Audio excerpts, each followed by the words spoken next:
de frente com a morte, se a nossa... Como nós vamos lidar com tudo isso?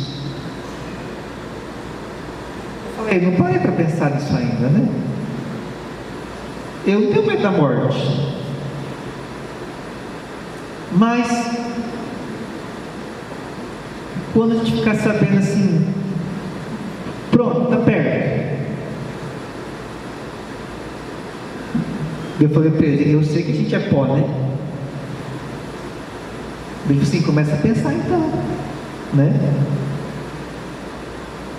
A gente vai se preocupando tanto em outras coisas, dentro da família, os desafios, como o consumismo, o individualismo, que vai as famílias hoje, né? Isso é claro, gente. O eu, né? O estar só comigo mesmo, não se preocupar muito com o outro. Ou seja, ele vai dizer para nós aqui, ó, o Papa Francisco diz sobre a cultura do provisório e do descarte, que incide em grande medida sobre a frágil perseverança das relações afetivas e muitas vezes é causa de profundo mal-estar e de precariedade da vida familiar, o descarte, né? Lá no teu saco de lixo, lá na tua casa, qual que é a quantidade de descartável que você joga toda semana fora?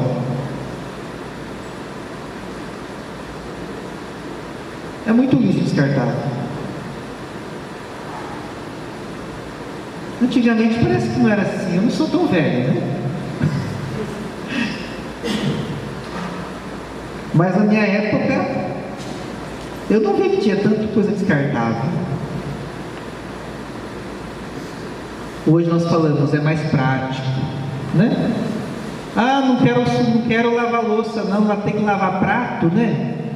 Daí a gente vai no mercado, quando vem muita gente na casa da gente, a gente compra até os pratinhos descartáveis, né?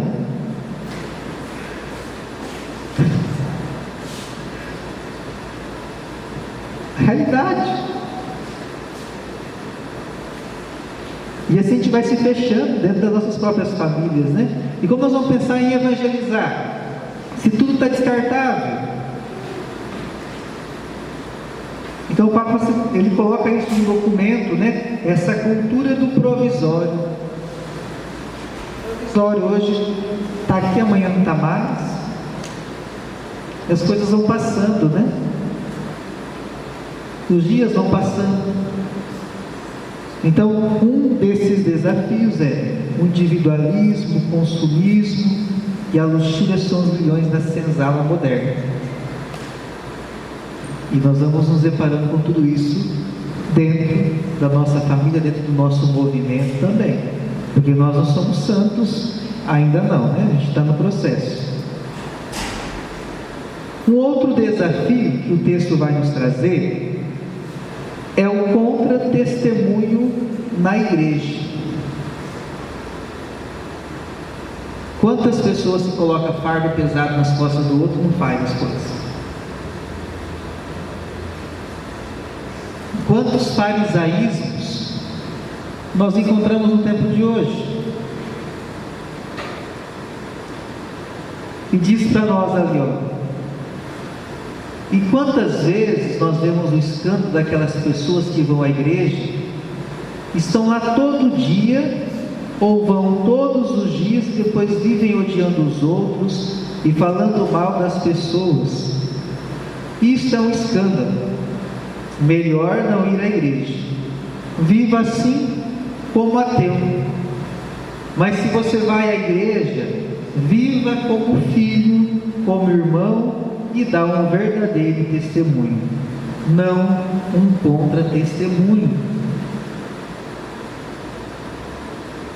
É um desafio que a gente encontra com as pessoas que abandonaram a igreja por esse contra-testemunho. Talvez a gente conheça algum da nossa família mesmo, que por uma situaçãozinha já diz, perdi a fé. Claro que a fé tem que ser amadurecida dia a dia, né? Nós temos que saber o porquê que nós estamos aqui. Por que eu sou equipista? Por que eu sou cristão? Porque senão tudo se torna provisório também, até a minha fé vai ser provisória. No documento ainda, falando desse contra-testemunho, vai dizer para nós: com frequência e com ampla difusão em nível geográfico, diante das respostas, que o mundo inteiro respondeu sobre o ensino da família, é relevante a menção dos escândalos sexuais no âmbito da igreja, a pedofilia, sobretudo, que é um dos pontos mais, as feridas da igreja, mas também em geral a de uma experiência negativa com o clero ou com outras pessoas.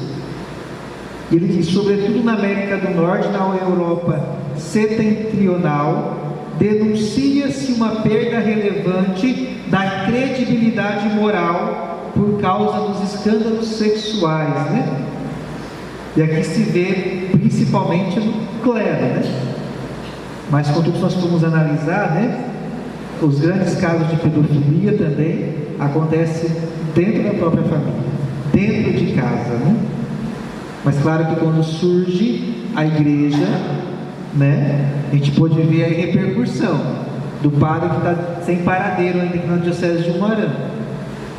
Se fosse uma pessoa ou outra, não ia ter tanta repercussão como teve do padre que está tendo até hoje.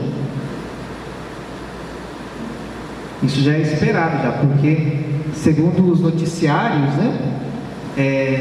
quando se faz um boletim de ocorrência, já tem a mídia lá que puxa todos os BOs, vê lá, padre está sem paradeiro, Caiu na internet, a coisa começou a borbulhar, Para uns que nem conhecem a história, a gente pode ver pelos comentários, os absurdos, as hipóteses que têm acontecido com o padre, julgando, condenando também já a própria igreja, Então aqui vai entrar essa coisa do contra-testemunho. Às vezes são pessoas da igreja que acabam falando mal da própria igreja, E como que eu vou para a igreja se a pessoa que está falando mal da própria igreja? Eu não quero entrar nesse barco furado também. Então, como na igreja, e reforça, esse é um dos desafios.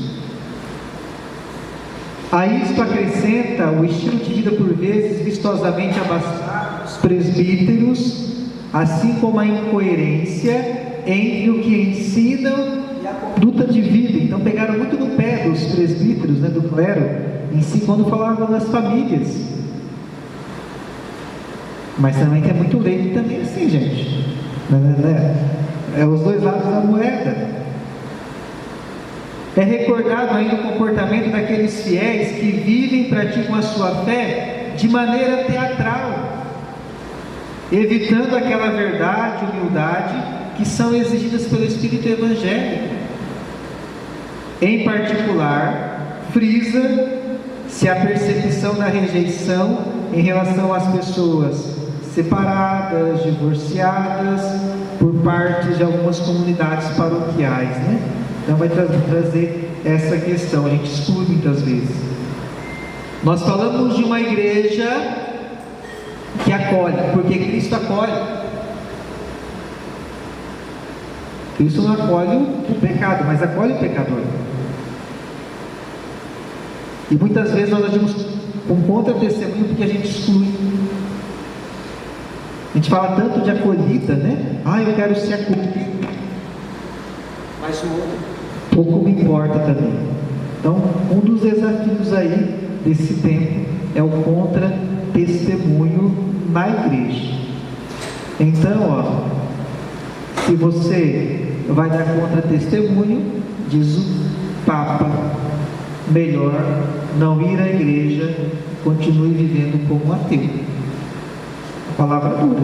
Mas para nós somos cristãos, ouvir essa advertência do Papa é uma palavra dura. Pelo menos o ateu ele não tem compromisso com nada, Talvez nem batizado é.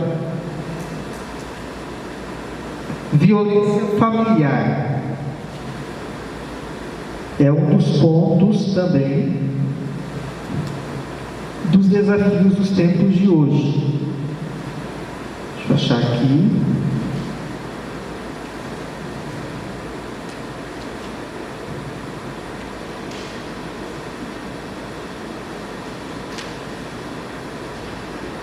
Então nós encontramos, e vai dizer para nós aqui o documento, unânime e transversal nas respostas é também a referência à violência psicológica, física e sexual e aos abusos cometidos em família, sobretudo contra as mulheres e as crianças, um fenômeno infelizmente não ocasional nem esporádico, particularmente em certos contextos. Recorda-se também o terrível fenômeno do feminicídio, com frequência ligado a profundos distúrbios relacionais e afetivos em consequência de uma falsa cultura da posse. Quem está dentro da pastoral familiar, talvez vai se deparar com essas realidades também, amigo? De ter essa questão do possuir o outro, de submissão, mas uma submissão doentia. E muitas dessas situações ficam caladas por muito tempo. Então, é um desafio dos tempos de hoje. Na nova evangelização, violência familiar também. Como chegar nessas realidades, os psicólogos aí, Como chegar nessas realidades? O impacto das guerras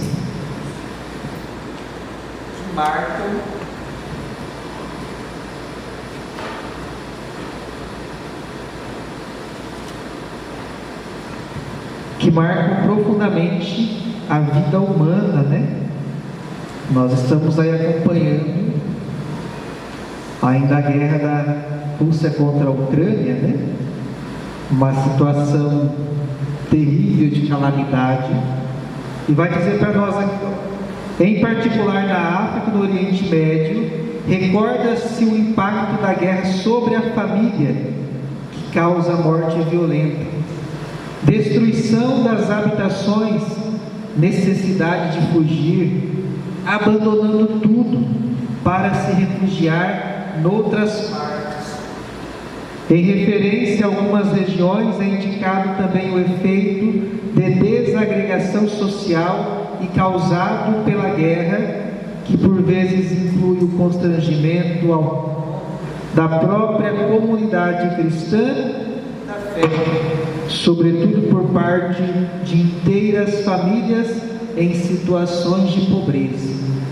Impacto da guerra. A gente pode pensar, mas a guerra não está afetando a gente, Com a arma, Mas a gente sofre um impacto também dentro da nossa sociedade.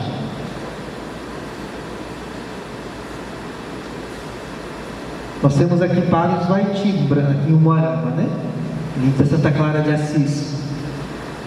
E agora nós estávamos comentando esses dias, lá no Haiti, foram obrigados a fechar todos os seminários. É uma guerra, uma religiosa praticamente. Tiveram que fechar todos os seminários no Haiti e, portanto, então agora estão muitos padres sendo perseguidos no Haiti também, e os seminaristas vão ter que ir para outro país. É uma forma de uma guerra também, da intolerância à religião. E muitas vezes, mas a guerra está lá, recente, da Ucrânia, da Rússia. Mas tem tantos que nós às vezes conhecemos que fazem parte, que são descendentes de ucranianos, que são descendentes de russos também. O mundo é tão pequeno hoje, e que vai nos atingindo também, vai atingindo um impacto. Como nós vamos evangelizar? Será que nós temos hoje a coragem de ser essa nova evangelização, nesse tempo de perseguição? Se vocês estão acompanhando a leitura diária, principalmente no tempo pascal, vão perceber lá, né? Acho que foi ontem ou agora não vou lembrar, que vai quase que parecido com os Atos dos Apóstolos. Mas quando eles falam para Pedro e João que é para eles parar de falar do nome de Cristo, eles falam: é melhor vocês parar de falar desse Cristo aí. Eles falam: nós não vamos parar de falar, nós vamos continuar falando.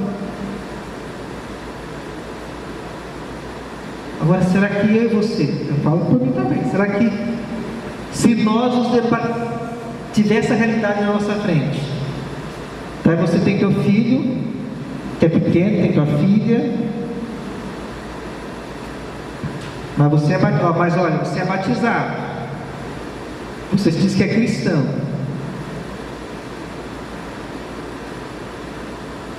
enquanto está bom, você está falando de Jesus Cristo. E agora, se você depara com essa situação de perseguição também, ou você para de falar de Cristo, ou eu te extermino. Qual vai ser o impacto na nossa vida isso? Falar de evangelização é ir até as últimas consequências. Pode doer.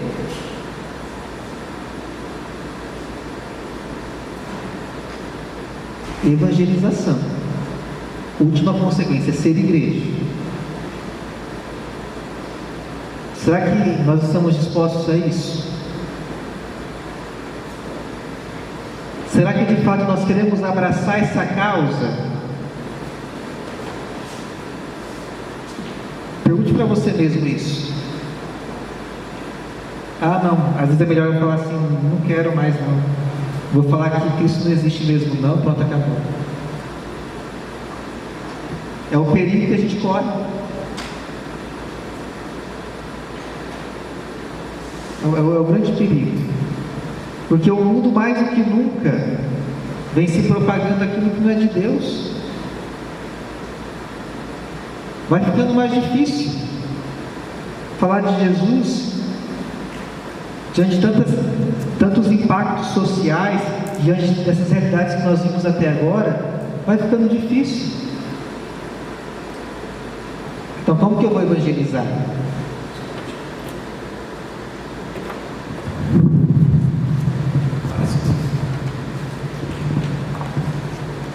Então, como que eu vou propagar isso? Nova evangelização, novos tempos, existem novas reflexões, mas o que nós não podemos perder é o elo. O elo é Cristo. Doa ou não doa, o elo é Cristo. Assim como o Dom João me perguntou hoje se eu já pensei nessa preparação da morte, né? Nós possamos fazer essa pergunta para nós mesmos também, diante de uma realidade, né, de perseguição.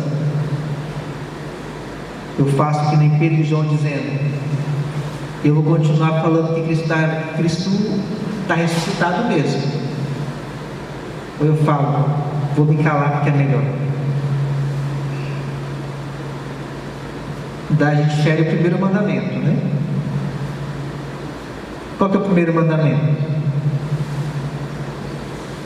Qual que é, gente? Catequese. É amar a Deus sobre todas as coisas, né?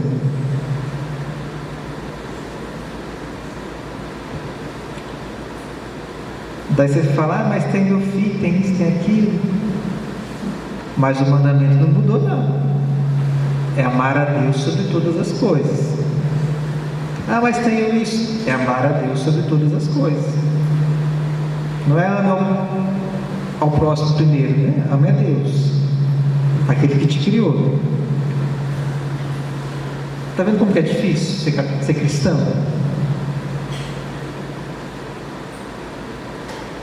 Só fica os corajosos mesmo, né? Porque é difícil ser católico, ser cristão, pertencer a Cristo. Em meio então a esses desafios, a família, os casais são convidados a comunicar o Evangelho. Aqui só foi algumas realidades, né? Nós sabemos que tem inúmeras realidades de desafio. Daí então o documento, ele começa com essa premissa. O anúncio do Evangelho da família constitui uma parte integrante da missão da igreja, porque a revelação de Deus ilumina a realidade da relação entre o homem e a mulher, do seu amor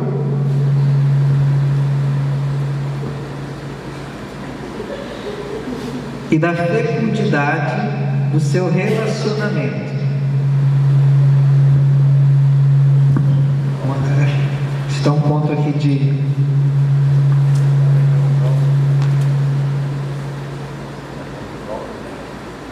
é para a gente acordar, né? O barulho.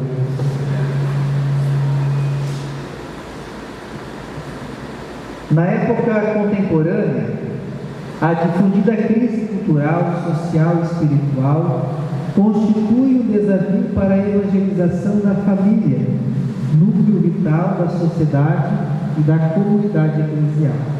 Então, a gente vive, nós nos deparamos com inúmeros desafios. A gente tem os desafios, o casal não vem para a equipe hoje porque, né? O mundo está tão corrido, né?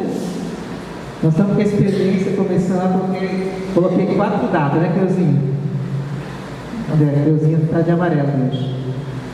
Coloquei 4 datas lá, né?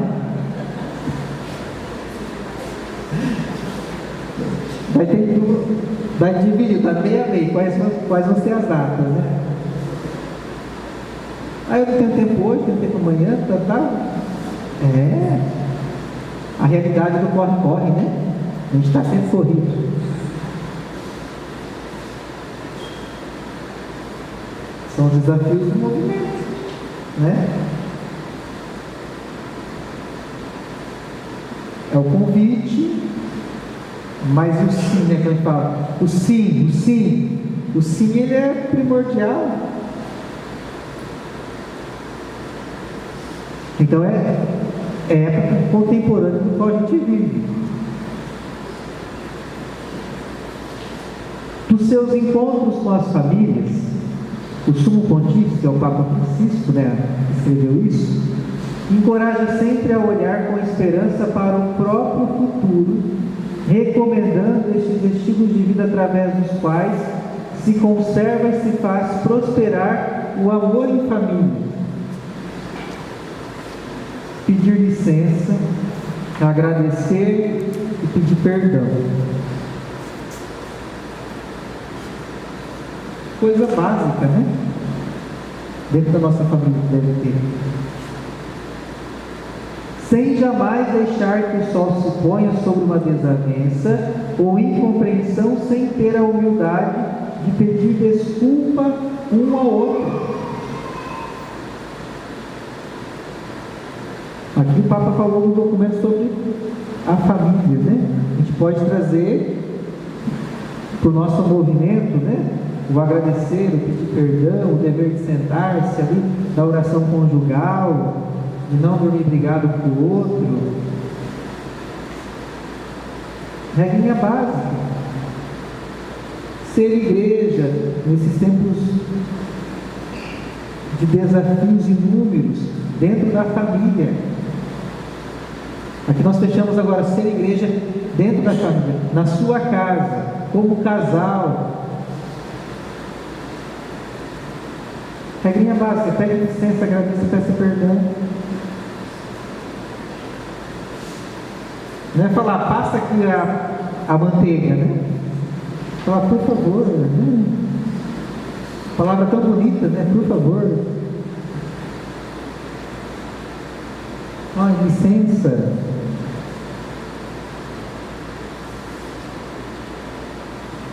Isso reflete Eu ser igreja como chega o seminarista também no seminário. Eu achava que era tão fácil, né? A gente tem que trabalhar isso no seminário também. Pedir licença, por favor. Porque é uma família, não deixa de ser família. Então o Papa vai trazer isso para nós, né? Essa esperança. Então, pedir licença, agradecer e pedir perdão. Começa se evangelizando por isso, né? Regras básicas do dia a dia. E daí então nós entramos no documento em si, que é o capítulo. Não vamos trabalhar o documento inteiro, vamos trabalhar só alguns aspectos, né? O documento, só para a gente ter uma noção. Talvez a gente já até viu sobre isso nos anos anteriores aí. O capítulo vai falar sobre o desígnio de Deus sobre o matrimônio e família. E vai trazer para nós assim, a partir do livro do Gênesis, né, essa citação. Através da procriação, o homem e a mulher são tornados colaboradores de Deus no acolhimento e transmissão da vida. Cooperam de modo único na obra do Criador. E além disso, a sua responsabilidade alarga-se à preservação da criação e ao crescimento da família humana. Quando nós olhamos para a Sagrada Escritura, nós vamos perceber a perspectiva da beleza do amor humano, espelho divino, desenvolve-se sobretudo no Cântico dos Cânticos e dos Profetas. Então, o livro Cântico dos Cânticos tem umas coisas meio que a gente se leva, que coisa escandalosa, né? O livro do Cântico dos Cânticos. Já leram? Cântico dos Cânticos, né? Tem que saber explicar muito bem o que está ali, né? Porque a donzela, tem aquela parte que a gente leva para o lado já sexual, né? Do texto, mas que vale a pena a gente pegar lá e ler o livro Cântico dos Cânticos, a riqueza, né? Então, aqui ele vai falar a beleza do amor humano. Isso que quer retratar a beleza do amor humano, do homem, da mulher. E portanto, vai dizer, o anúncio da igreja sobre a família encontra o seu fundamento na pregação e na vida do próprio Jesus. Jesus que viveu e cresceu numa família, participou das bodas de Caná, era festeiro, né? Quem não gosta de festa aqui, gente? Minha equipe de base não gosta não, né? Umas 3 vezes no mês só.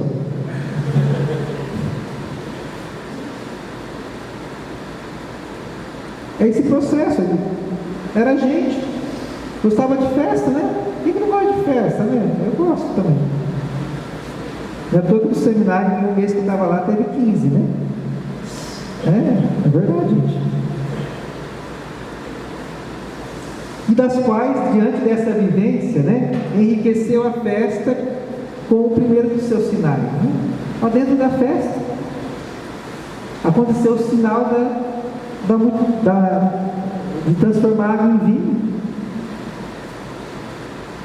Nós como família, nós como equipistas, aonde nós estivermos também, nós também podemos transformar água em vinho com o nosso testemunho. Porque, como eu disse, tudo acontece no ordinário, não no extraordinário. Porque a gente evangeliza com a nossa vida mesmo. Conhece a história de São Leão e São Francisco, né? De Leão, Conhece, né? Foram pregar e estavam caminhando ali, e daí o Leão falou para Francisco, mas poxa, a gente não fez nada ainda, nós não vamos parar, não vamos falar? E Francisco olha para ele e fala assim, mas a gente já está evangelizando com a nossa própria vida, não precisa dizer mais nada, porque a gente acha que evangelizar às vezes é ficar falando, né? Ficar fazendo as coisas, mas não é isso. É com o nosso jeito de ser, uns mais ranzinza, outros menos ranzinza, um mais chato, menos chato. É o nosso jeito de poder